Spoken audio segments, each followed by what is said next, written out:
6ஆம் வகுப்பு 3ஆம் பருவம் இயல் 1. இது நமக்கு இயல் 7.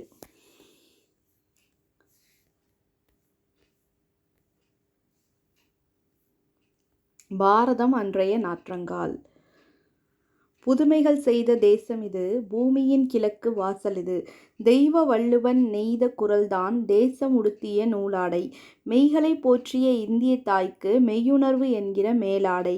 காளிதாசனின் தேனிசை பாடல்கள் காவிரி கரையில் எதிரொலிக்க, கம்பனின் அமுத கவிதைகளுக்கு கங்கை அலைகள் இசையமைக்க, கன்னி குமரியின் கூந்தலுக்காக காஷ்மீர் தோட்டம் பூத்தொடுக்கும். மேற்கு மலைகள் நதிகளை அனுப்பி கிழக்கு கரையின் நலம் கேட்கும். புல்வெளி எல்லாம் பூக்காடாகி புன்னகை செய்த பொற்காலம், கல்லை கூட காவியமாக்கி கட்டி நிறுத்திய கலைக்கூடம். அன்னை நாட்டின் அமுத சுரபியில் அந்நிய நாடுகள் பசிதீர, அண்ணல் காந்தியின் சின்ன கைத்திடி அறத்தின் ஊன்று கோலாக, புதுமைகள் செய்த தேசம் இது, பூமியின் கிழக்கு வாசல் இது. இந்த பாடலை எழுதியவர் தாராபாரதி அவர்கள். சொல்லும் பொருளும் மெய், உண்மை, தேசம், நாடு. தாராபாரதியின் இயற்பெயர் ராதாகிருஷ்ணன். கவிஞாயிறு என்னும் அடைமொழி பெற்றவர். புதிய விடியல்கள், இது எங்கள் கிழக்கு, விரல் நுனி வெளிச்சங்கள் முதலானவை இவர் இயற்றிய நூல்களாகும். இப்பாடல் தாராபாரதியின் கவிதைகள் என்னும் தொகுப்பில் இடம்பெற்றுள்ளது. தேசம் உடுத்திய நூலாடை என கவிஞர் குறிப்பிடும் நூல் திருக்குறள். காளிதாசனின் தேனிசை பாடல்கள் எதிரொலிக்கும் இடம் காவிரிக்கரை. கலைக்கூடமாக காட்சி தருவது சிற்பக்கூடம். நூலாடை என்னும் சொல்லை பிரித்தெழுத கிடைப்பது நூல் பிளஸ் ஆடை. எதிர் பிளஸ் ஒலிக்க என்பதை சேர்த்தெழுத கிடைக்கும் சொல் எதிரொலிக்க. அடுத்து தமிழ்நாட்டில் காந்தி. காந்தியடிகள் விடுதலை போராட்டத்துக்கு மட்டுமல்லாமல் பெண்கள் முன்னேற்றம், சமுதாய மறுமலர்ச்சி, தீண்டாமை ஒழிப்பு முதலியவற்றுக்காகவும் பாடுபட்டார். எளிமையை ஓர் அறமாக போற்றினார். 1919ஆம் ஆண்டு பிப்ரவரி மாதம் காந்தியடிகள் சென்னைக்கு வந்தார். அப்போது ஆங்கில அரசு ரவுலட் சட்டம் என்னும் கடுமையான சட்டத்தை நடைமுறைப்படுத்தியிருந்தது.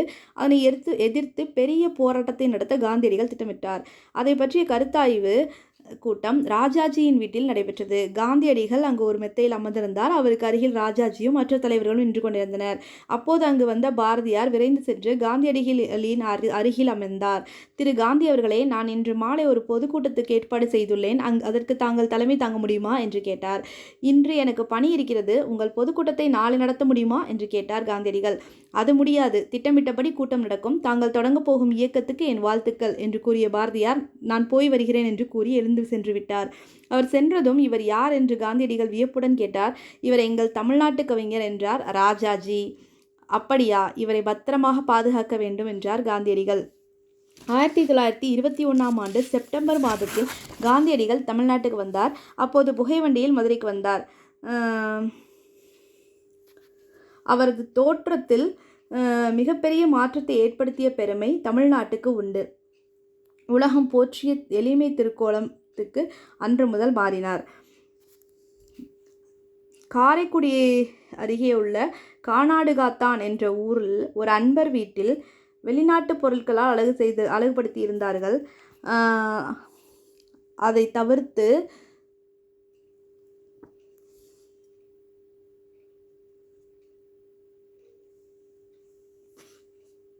தாய்நாட்டு பொருட்களை பயன்படுத்துமாறு அறிவுறுத்தினார். காந்தியடிகள் ஒரு முறை மதுரையில் தங்கியிருந்தார். மீனாட்சி அம்மன் கோயிலுக்கு சென்று வரலாம் என்று தலைவர்கள் அழைத்த போது, அந்த கோவிலுக்கு செல்ல எல்லா மக்களுக்கும் அனுமதி உண்டா என்று கேட்டார். இல்லை என்றபடியால் அங்கு வரமாட்டேன் என்று சொல்லிவிட்டார். பல ஆண்டுகளுக்கு பிறகு அனைவருக்கும் உரிமை உண்டு என்று அறிவிக்கப்பட்ட பின் மதுரைக்கு வந்தபோது மீனாட்சி அம்மன் கோயிலுக்கு சென்றார். குற்றாலத்திலும் அதே போன்ற ஒரு நிகழ்வு நடைபெற்றது. இதனை அனைவருக்கும் அனுமதி கிடைத்த பின்பே அங்கு போய் அந்த இடத்துக்கு சென்றார். மனிதர்களிடம் உயர்வு தாழ்வு பாராட்டக்கூடாது என்பதில் காந்தியடிகள் உறுதியாக இருந்தார் என்பதை இதன் மூலம் அறிய முடிகிறது. தமிழுக்கும் காந்தியடிக்கும் உள்ள தொடர்பு பற்றி பலமுறை கூறியிருக்கிறார். தென்னாப்பிரிக்காவில் வாழ்ந்த காலத்தில் தமிழ் மொழியை கற்க தொடங்கியதாக கூறினார். ஜியு போப் எழுதிய தமிழ் கையேடு தம்மை கவர்ந்ததாக குறிப்பிட்டுள்ளார். திருக்குறள் அவரை பெரிதும் கவர்ந்த நூலாகும். 1937ஆம் ஆண்டு சென்னையில் இலக்கிய மாநாடு ஒன்று நடைபெற்றது. அம்மாநாட்டுக்கு காந்தியடிகள் தலைமை வகித்தார். உ. வே. சாமிநாதர் வரவேற்பு குழு தலைவராக இருந்தார். உவே சாமிநாதரின் உரையை கேட்ட காந்தியடிகள் மகிழ்ந்தார். இந்த பெரியவரின் அடிநிழலில் இருந்து தமிழ் கற்க வேண்டும் என்னும் ஆவல் உண்டாகிறது என்று கூறினார். காந்தியடிகளிடம் உடை அணிவதில் மாற்றத்தை ஏற்படுத்திய ஊர் மதுரை. காந்தியடிகள் டேஷ் அடி நிழலில் இருந்து தமிழ் கற்க வேண்டும் என்று விரும்பினார். உவே சாமிநாதர். இலக்கிய மாநாடு சென்னை. தமிழ்நாட்டு கவிஞர் பாரதியார். குற்றாலம் அருவி. தமிழ் கையேடு ஜி. போப். அடுத்ததாக விரிவானம் வேலு நாச்சியார் அவர்களை பற்றி பார்க்க போகிறோம். ராமநாதபுரத்தை ஆட்சி செய்த செல்லமுத்து மன்னரின் ஒரே மகள் வேலு நாச்சியார். தாய்மொழியாகிய தமிழ் மட்டும் அல்லாமல் ஆங்கிலம், பிரெஞ்சு, உருது ஆகிய மொழிகளையும் சிறப்பாக கற்றார். சிலம்பம், குதிரை ஏற்றம், வாட்போர், விற்பயிற்சி ஆகியவற்றையும் முறையாக கற்றுக்கொண்டார். சிவகங்கை மன்னர் முத்துவடுகநாதரை மணந்து மகிழ்ச்சியோடு வாழ்ந்து வந்தார். காளையார் கோவிலில் நடைபெற்ற போரில் முத்துவடுகநாதர் ஆங்கிலேயரால் நயவஞ்சகமாக கொல்லப்பட்டார். வேலு நாச்சியார் ஆங்கிலேயரை வென்று சிவகங்கையை மீட்க உறுதி பூண்டார். திண்டுக்கல் கோட்டையில் தங்கி ஒரு படையை திரட்டி பயிற்சியளித்தார். வேலு நாச்சியாரின் அமைச்சர் தாண்டவராயர், தளபதிகள் பெரியமருது, சின்னமருது,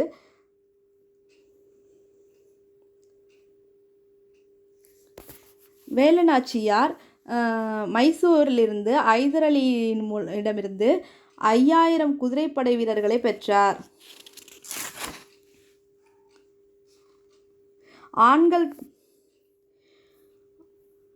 ஆண்கள் படைப்பிரிவுக்கு மருது சகோதரர்களும் பெண்கள் படைப்பிரிவுக்கு குயிலியும் தலைமையேற்றனர். வேலு நாச்சியாரை காட்டிக் கொடுக்காததால் கொலை செய்யப்பட்ட பெண் உடையாள். வேலு நாச்சியார் சிவகங்கையை நோக்கி புறப்பட்ட போது வழியில் உடையாளுக்காக நடப்பட்ட நடுகள் முன்பு தான் வைத்திருந்த தாலியை காணிக்கையாக செலுத்தினார்.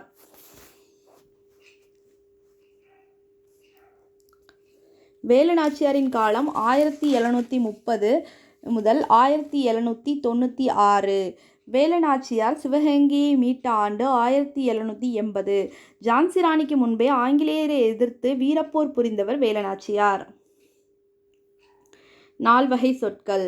தமிழில் சில எழுத்துக்கள் தனித்து நின்று பொருள் தரும். ஒன்றுக்கு மேற்பட்ட எழுத்துக்கள் தொடர்ந்து வந்தும் பொருள் தரும். இவ்வாறு பொருள் தருபவை சொல் எனப்படும். இலக்கண அடிப்படையில் சொற்கள் பெயர்ச்சொல், வினைச்சொல், இடைச்சொல், உரிச்சொல் என 4 வகைப்படும். பெயர்ச்சொல் ஒன்றன் பெயரை குறிக்கும் சொல் பெயர்ச்சொல் எனப்படும். வினைச்சொல் வினை என்பது செயல் என பொருள்படும். செயலை குறிக்கும் சொல் வினைச்சொல். இடைச்சொல் பெயர்ச்சொல்லையும் வினைச்சொல்லையும் சார்ந்து வரும் சொல் இடைச்சொல். தந்தையும் தாயும், மற்றொருவர், திருக்குறளை. உரிச்சொல் பெயர்ச்சொல் வினைச்சொல் ஆகியவற்றின் தன்மையை மிகுதிப்படுத்த வருவது உரிச்சொல்லாகும். மாநகரம், சாலச் சிறந்தது.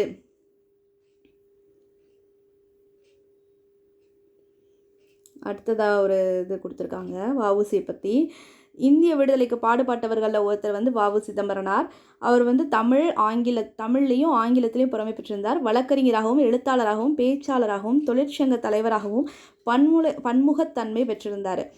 ஆங்கிலேயரோட கப்பல்களுக்கு போட்டியாக உள்நாட்டு இந்திய கப்பல் நிறுவனத்தை தொடங்கினார்.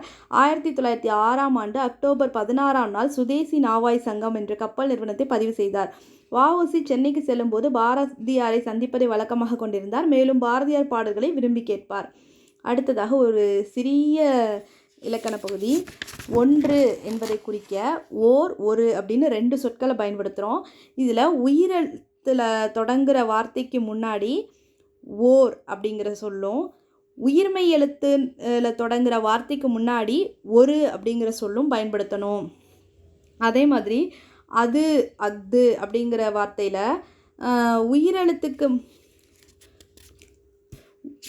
உயிரெழுத்தில் தொடங்குகிற சொல்லுக்கு முன்னாடி அஃது அப்படிங்கிறதையும், உயிர்மை எழுத்தில் தொடங்குகிற சொல்லுக்கு முன்னாடி அது அப்படிங்கிற சொல்லையும் பயன்படுத்தணும். அதுக்கான எடுத்துக்காட்டு இங்கே கொடுத்துருக்காங்க. கலைச்சொல் அறிவோம்.